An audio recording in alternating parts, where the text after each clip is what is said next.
Je vais commencer. Est-ce que ceux qui sont loin sont prêts? C'est bon? Est-ce que vous avez vu le film Django? Donc là, vous me répondez. En fait, je m'en fous si vous l'avez vu, mais juste dites-moi oui ou non pour pas me laisser. Oui. Il y a une scène. Il y a une scène où en fait Django vient de se faire libérer. Il parle à une de ses potes en noir et la meuf lui dit « Alors t'es libre, c'est vrai ?» Il répond « Oui ». Et la meuf lui dit « Mais tu veux dire que t'as choisi de t'habiller comme ça ?» Et en fait j'ai pensé à ça quand je t'ai dit. Alors, moi j'aimerais clarifier ma position. En fait, vous ne l'avez pas fait. Je trouve ça assez scandaleux. Sur l'esclavage. Moi je suis contre. Je suis contre, sauf l'esclavage sexuel, mais bon, c'est un autre débat. Peut-on jouer sur les mots? Alors, Richard, tu dis écoute. Je suis pas d'accord avec toi, mais je me battrai coûte que coûte pour que tu aies le droit de comprendre ce que j'ai raison. D'abord, les mots, c'est un concept, donc c'est difficile de se mettre sur des mots pour jouer. On peut jouer sur un fauteuil, sur un tapis, sur un enfant de 3 ans après l'avoir ligoté, mais pas sur... Alors, on peut essayer de matérialiser le concept de mots avec un dictionnaire. Mais là, deux problèmes se posent. Le premier, c'est que jouer sur un dictionnaire, c'est quand même super restrictif, quoi. Enfin, on ne peut pas faire grand-chose sur un dictionnaire. Le deuxième, c'est qu'un dictionnaire, c'est petit. Donc du coup, ça veut dire que tu joues tout seul. Ce qui est pas drôle, quoi, de jouer tout seul. Ou alors, il faudrait un dictionnaire énorme pour pouvoir jouer à plusieurs.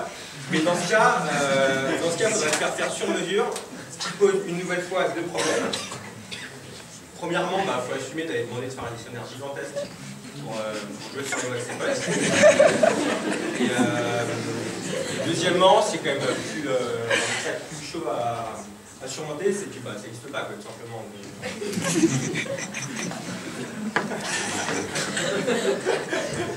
Alors, jouer sur les mots quand on fait preuve d'une capacité d'abstraction qui est normale, on va dire, c'est utiliser les différents sens des mots. Donc, en deux mots, je vous fais une démo. Faites-en mes mots. Un prêtre va vous dire « Mes mots peuvent guérir vos mots ». C'est pas une blague sur un prêtre, c'est pas drôle, quoi, mais genre, voilà, il vous dira ça. C'est un exemple de jouer sur les mots. Et il rajoutera, par contre, je ne peux rien pour les homos ou pour Momo. Voilà, donc ça c'est mon exemple pour vous faire comprendre ce que c'est de jouer sur les mots. Si vous ne voyez pas, allez voir un autre stage.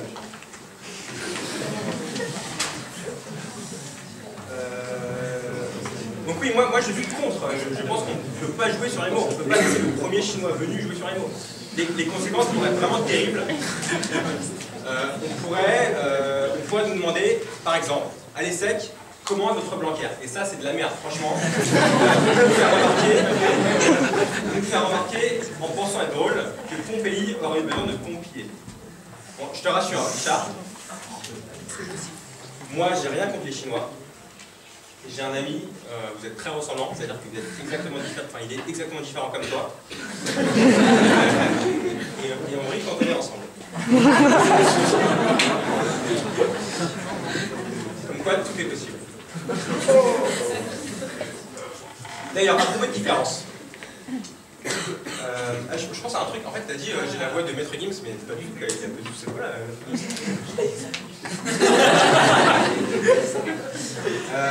Donc oui, à propos de différence, l'autre jour j'ai croisé dans son garage mon ami mexicain, Sanchez. Il était debout comme à son habitude. Et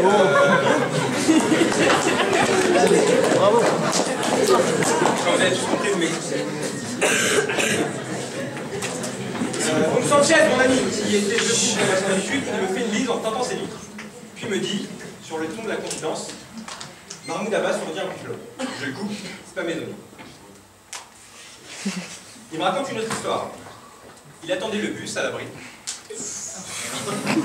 pour aller faire ses courses. Et à ce moment-là, il a essayé de jouer sur le mot, sur le chemin du carrefour, mais ça n'a pas super marché.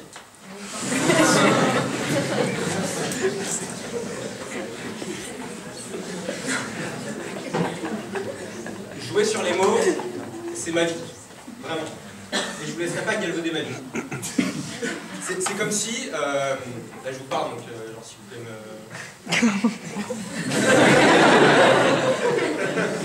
C'est comme si je me mettais à défendre vos criminels ou vos pédophiles, je le ferais mal, et se retrouvant en prison, et du coup justice serait faite, vous apprécierez pas. Je continue à m'intéresser à l'avocat, parce que finalement, jouer sur les mots, c'est un peu mon métier. D'ailleurs,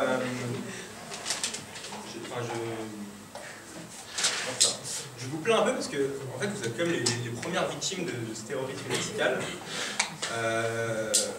À l'ESSEC, on a des cours de droit en première année. Et en fait, donc, on a aussi des cas. Et en fait, c'est vraiment le pire truc du monde en termes de jeu de mots. Le mec qui va s'appeler Jean Bonneau ou Sarah Courty.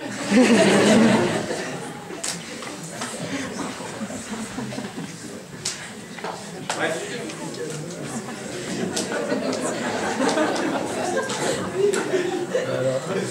Je lisais une déclaration d'un de vos confrères récemment. Je cite: c'est triste à dire, mais plus rien ne m'attriste. Laisse-moi partir loin d'ici. Si je reste, les gens me fuiront sûrement comme la peste. La vérité, c'est que je m'auto-déteste. Le plus célèbre des juristes, Maître Gibbs, on en connaît. Avec les avocats, ça tourne souvent en vinaigre. Alors, je vais vous dire ce que vous devez penser par vous-même. Ne jouez publiquement sur les mots que si vous êtes sûr de vous. Ne prenez pas le risque d'être banal. L'évidence devrait être silencieuse. Et vous ne pouvez pas jouer sur les mots avant d'avoir un peu travaillé dessus. Pour terminer, j'aimerais rendre un hommage à PD7. Oui, donc l'hommage à PD7, parce qu'on dit Pierre qui roule n'amasse pas mousse, ce qui est un peu une apologie de l'inertie, etc. Donc ok, why not. Mais Asso qui n'innove pas, c'est de la merde, quoi. Donc du coup, bravo à PD7.